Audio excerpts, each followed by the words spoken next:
So let's see what some voters in Pennsylvania have to say about what they saw last night in this showdown. Noreen Johnson is a registered Republican. P.J. Dolan is an independent, front and center there. Matt Barrack in the back is a registered Republican on the right-hand side. Cynthia Watkins is a registered Democrat who worked for the Pennsylvania House Democrat Caucus. And Shane Elsinger, behind Cindy, is a registered Libertarian. Great to have all of you with us. Thank you so much for taking time out of your day and joining us from all across the political spectrum. You're a great cross-section of citizens from this great state of Pennsylvania. So one of the big questions last night that everyone's talking about today is how John Fetterman did and whether or not he is able to serve after the stroke that he suffered, something everybody is sympathetic about. So I'm going to ask for a show of hands. Do you think that John Fetterman, based on what you saw last night, is able to serve as a U.S. Senator? If you say yes, raise your hand. Okay. So nothing changed. Cindy, let me start with you then, because I know you're committed to voting for John Fetterman. Were you sympathetic? Were you concerned about him last night up there? I wasn't sympathetic. I was somewhat concerned. But knowing what I know about strokes, I know that it takes a while to recover. And because somebody is not finding words or stumbling over words doesn't mean that they are incapable of serving. So, PJ, you kind of put your hand halfway up. What was going through your mind as you watched him answering those questions last night? A lot, Martha. Number one, as Cindy said, yes, he could be capable intellectually of the job. However, my take on it is if you are going for the job of U.S. Senate, you need to be able to effectively communicate on the Senate floor. And if he can't do that physically, that's a big issue. And you're you're a registered independent, undecided voter.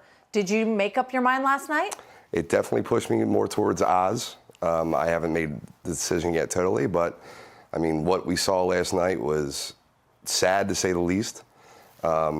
I felt for him. I felt empathetic for him, and at the same time concerned. I'm concerned that they even put him out there, to be honest with you. I mean, we're seeing that twice now in this nation. One of the tough moments for him was his answer on fracking.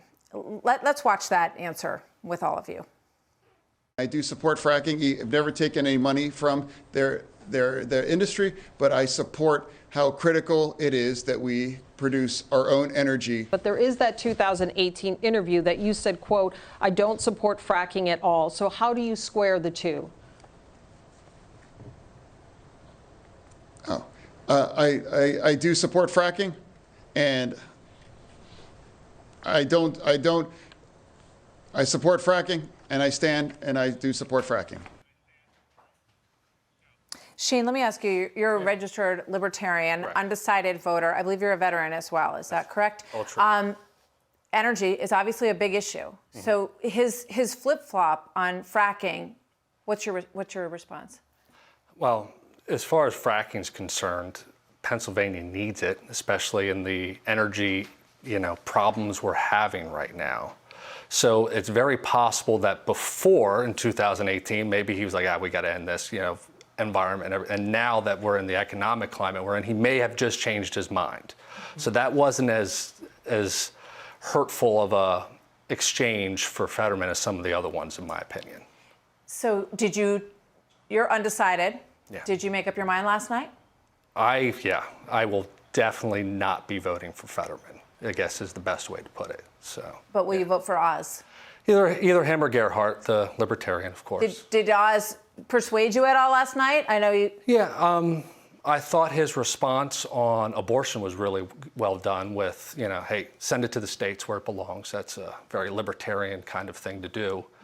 And as an electrician, he pushed the trades several times. He mentioned about, helping bring that along, which I thought was a very good thing for him as well.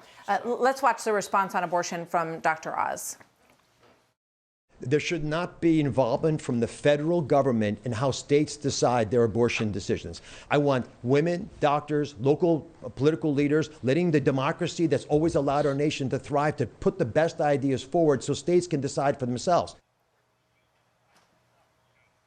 So, Noreen, you have said you support Dr. Oz.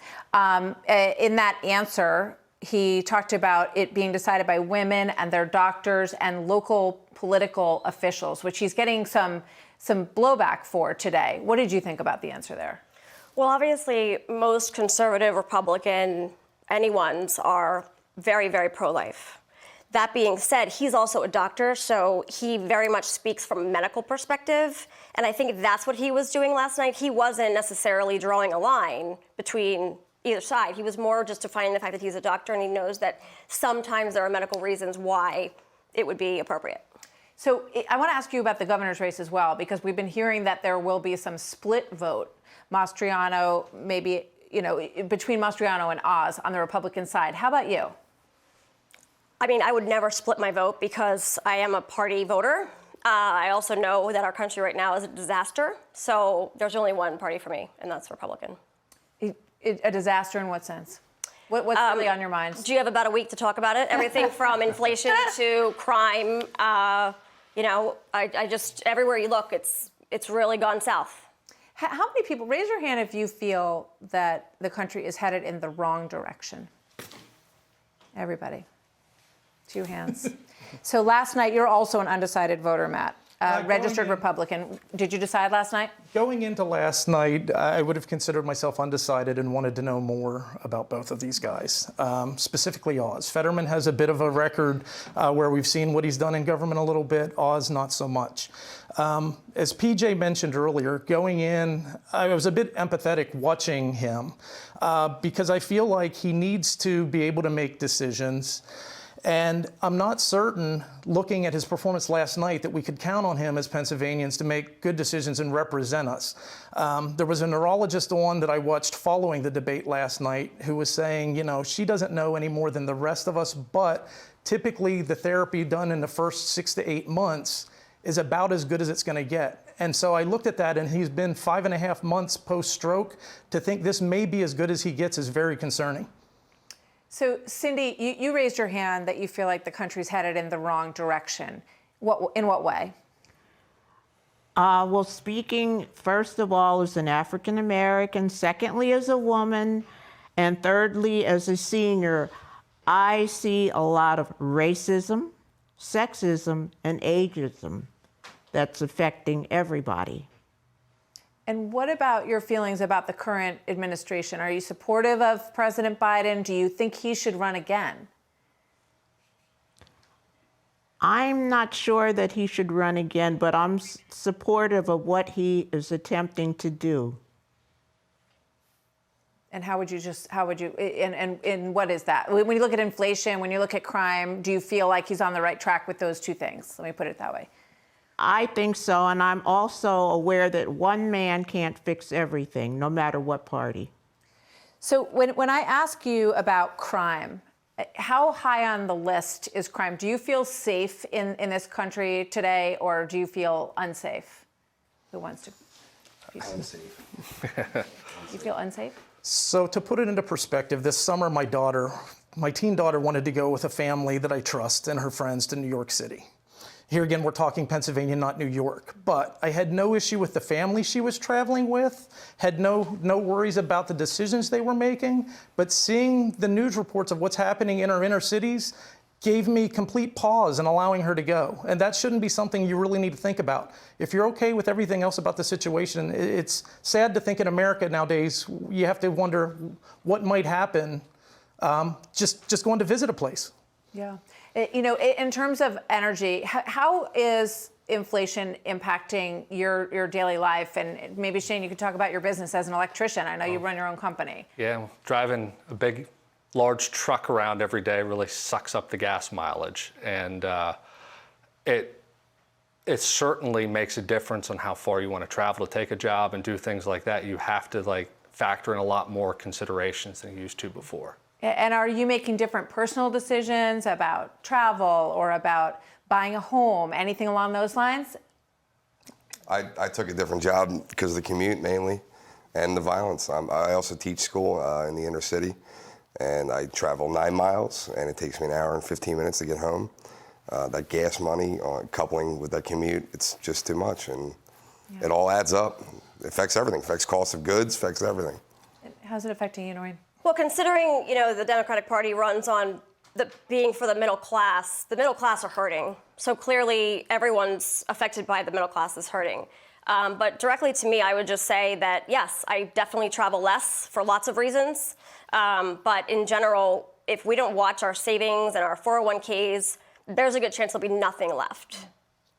So in the beginning, one of the things that John Fetterman was kind of getting leverage on over Mehmet Oz is that he had spent most of his life in New Jersey and moved to Pennsylvania a couple of years ago. Is that a problem for any of you? Yes, it's a problem for me. I call such people carpetbaggers.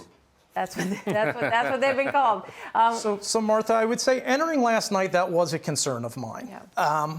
I got to say, I didn't particularly like that he spent most of his life, it seems, adult life anyway, in northern New Jersey. That said, we find ourselves in a place where we only have two viable candidates right now, which is what I see as part of the problem. There is no realistic third choice that I could foresee winning. So really, when you break it down and look at that, do I see that as something that would keep me from voting for him? No. After last night, I feel pretty strongly now where I need to put my vote. Okay. So it seems like the undecided voters on the panel after last night are leaning towards Oz. Is that an accurate statement? Undecided? Yeah. Three undecideds, yeah. nodding heads. Yeah. All right. Very interesting. Great to have you with us. And I look forward to talking with you more. We're going to do a continuation for the podcast that'll come out later this week as well. So great to have all of you with us. Thank you very much for joining us today. Thank you. Everybody. Great group. Hey, Sean Hannity here. Hey, click here to subscribe to Fox News YouTube page and catch our hottest interviews and most compelling analysis. You will not get it anywhere else.